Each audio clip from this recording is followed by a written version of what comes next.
there has not been a single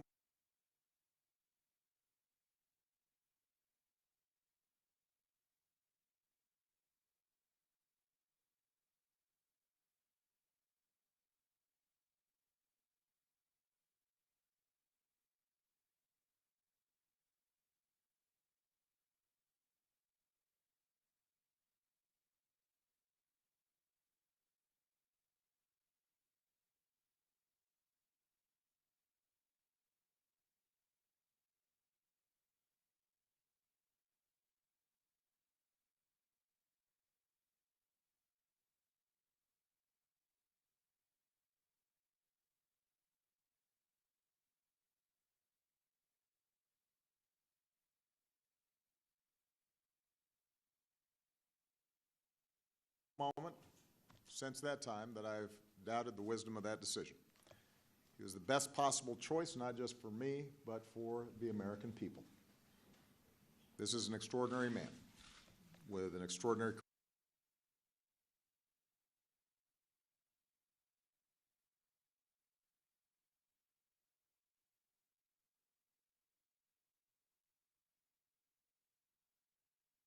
career in public service. This is somebody the people of Delaware sent to the Senate as quickly as they possibly could.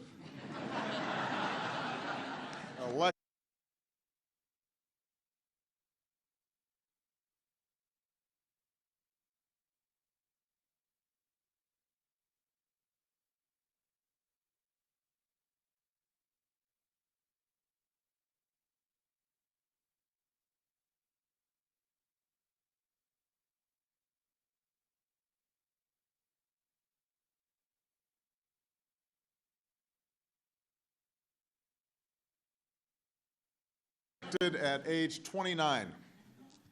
For more than a dozen years apiece, he served as chair or ranking member of the Judiciary and Foreign Relations Committees.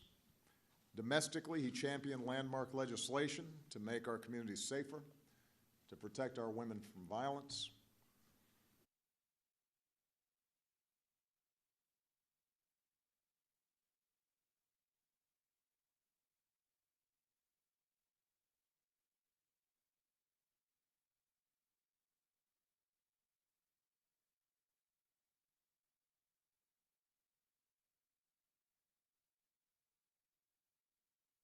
Internationally, his wisdom and capacity to build relationships has shaped our nation's response to the fall of the Berlin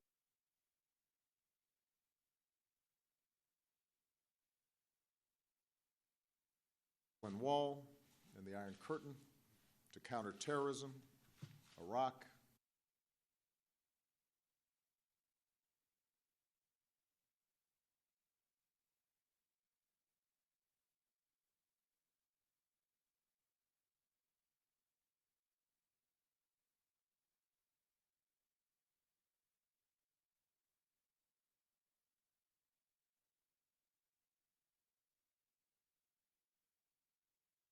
Afghanistan,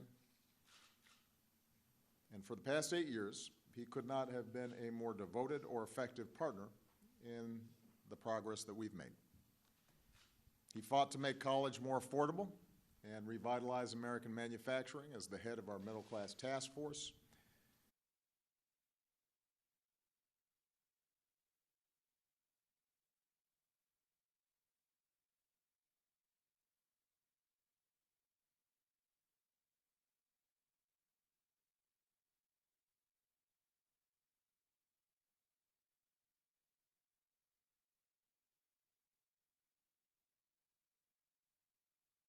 He suited up for our cancer moonshot, giving hope to millions of Americans touched by this disease.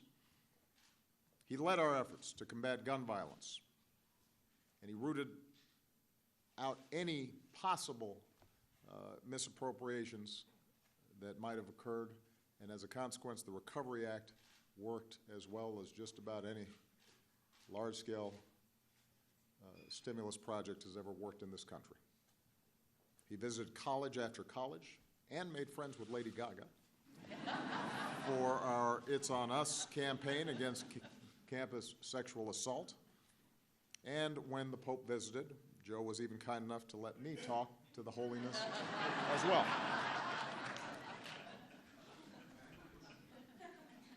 Behind the scenes, Joe's candid, honest counsel has made me a better president and a better commander-in-chief.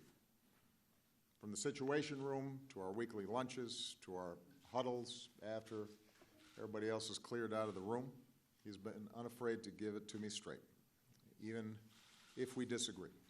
In fact, especially when we disagree. And all of this makes him, I believe, the finest vice president we have ever seen. And I also think he has been a lion of American history. The best part is he's nowhere close to finish. In the years ahead, as a citizen, he will continue to build on that legacy internationally and domestically. He's got a voice of vision and reason and optimism and love for people, and we're going to need that spirit and that vision as we continue to try to make our world safer and to make sure that everybody's got a fair shot in this country. So, all told, that's a pretty remarkable legacy, an amazing career in public service. It is, as Joe once said, a big deal.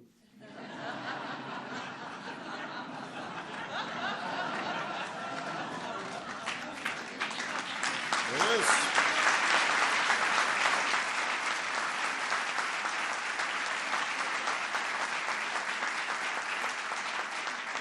But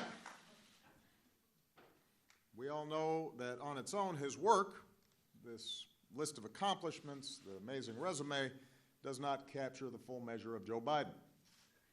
I have not mentioned Amtrak.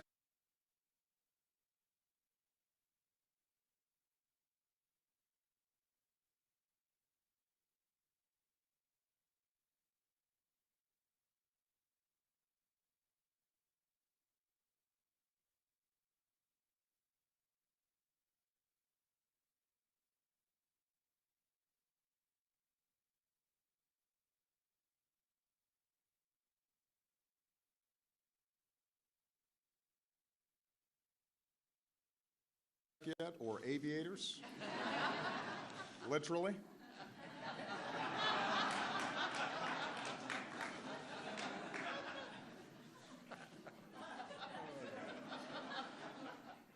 Folks don't just feel like they know Joe, the politician, they feel like they know the person. What makes him laugh, what he believes, what he cares about, where he came from. Pretty much every time he speaks, he treats us to some wisdom from the nuns who taught him in grade school, or an old Senate colleague, but of course most frequently cited Catherine and Joseph Sr., his mom and dad. No one's better than you, but you're better than nobody. Bravery resides in every heart, and yours is fierce and clear. When you get knocked down, Joey, get up.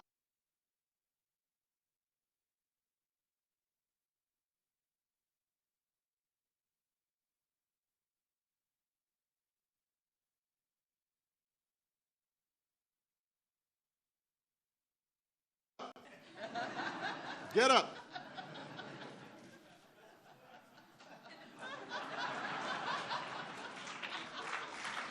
Get up.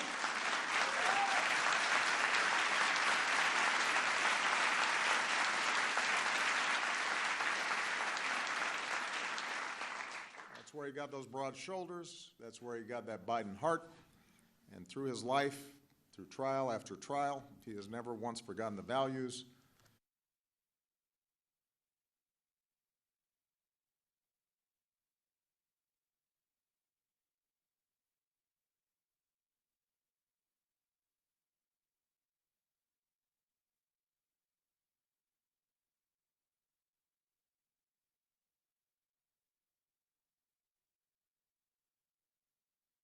and the moral fiber that made him who he is. That's what steels his faith in God and in America and in his friends and in all of us. When Joe talks to auto workers whose livelihoods he helped save, we hear the son of a man who once knew the pain of having to tell his kids that he had lost his job. When Joe talks about hope and opportunity for our children, we hear the father who rode the rails home every night so he could be there to tuck his kids into bed. When Joe sticks up for the little guy, we hear the young boy who used to stand in front of the mirror, reciting Yeats or Emerson, studying the muscles in his face, determined to vanquish a debilitating stutter. When Joe talks to Gold Star families who've lost a hero, we hear a kindred spirit, another father of an American veteran, somebody whose faith has been tested and who has been forced to wander through the darkness himself and who knows who to lean on to find the light. So that's Joe Biden, a resilient and loyal and humble servant and a patriot, but most of all, a family man. Starts with Jill, captain of the Vice Squad. Only the second lady in our history to keep her regular day job.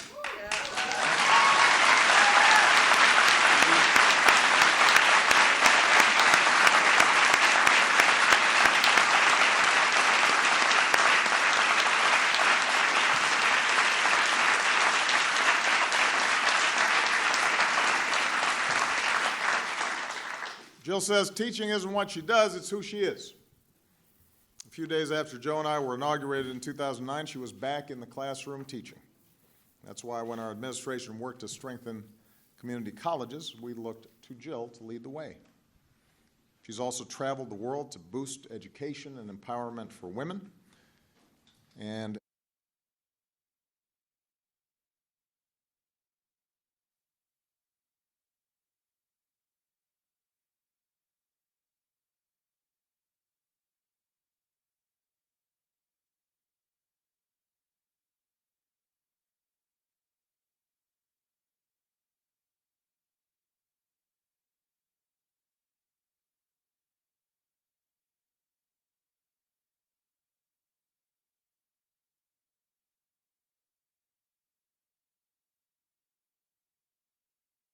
as a Blue Star mom, her work with Michelle to honor our military families will go down in history as one of the most lasting and powerful efforts of this administration.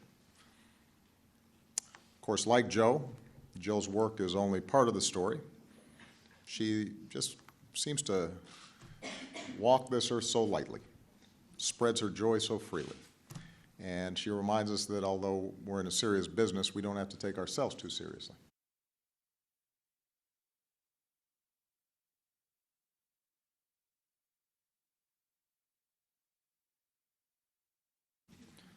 She's quick with a laugh or a practical joke, disguising herself as a server at a party she once hosted to liven the mood. Hunter and Ashley.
Who lived out that family creed of raising good families and looking out for the least of our brothers and sisters.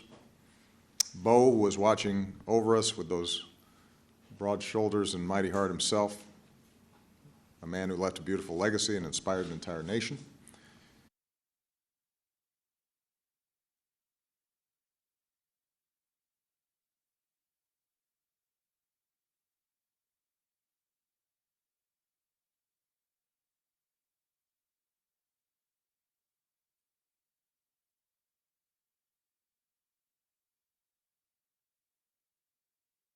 Naomi and Finn and Maisie and Natalie and little Hunter.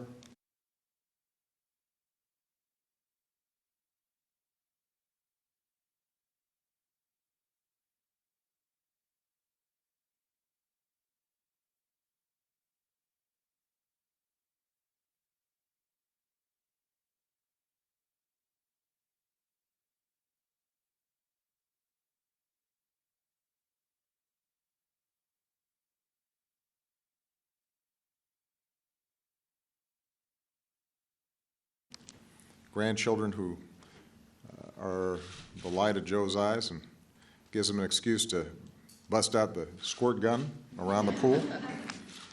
This is the kind of family that built this country. That's why my family is so proud to call ourselves honorary Bidens. As Yates put it, because I had to.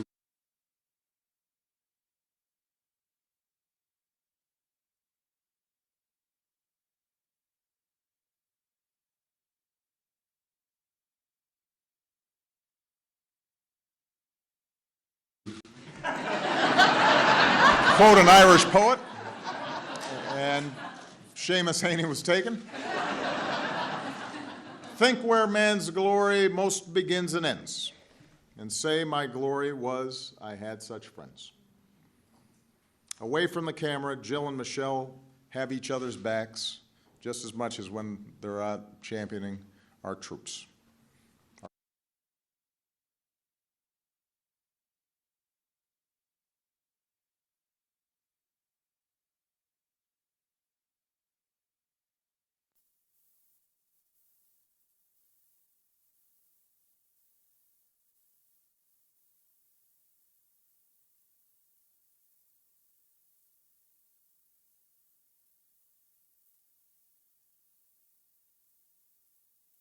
Our girls are close, best friends at school, inviting each other for vacations and sleepovers.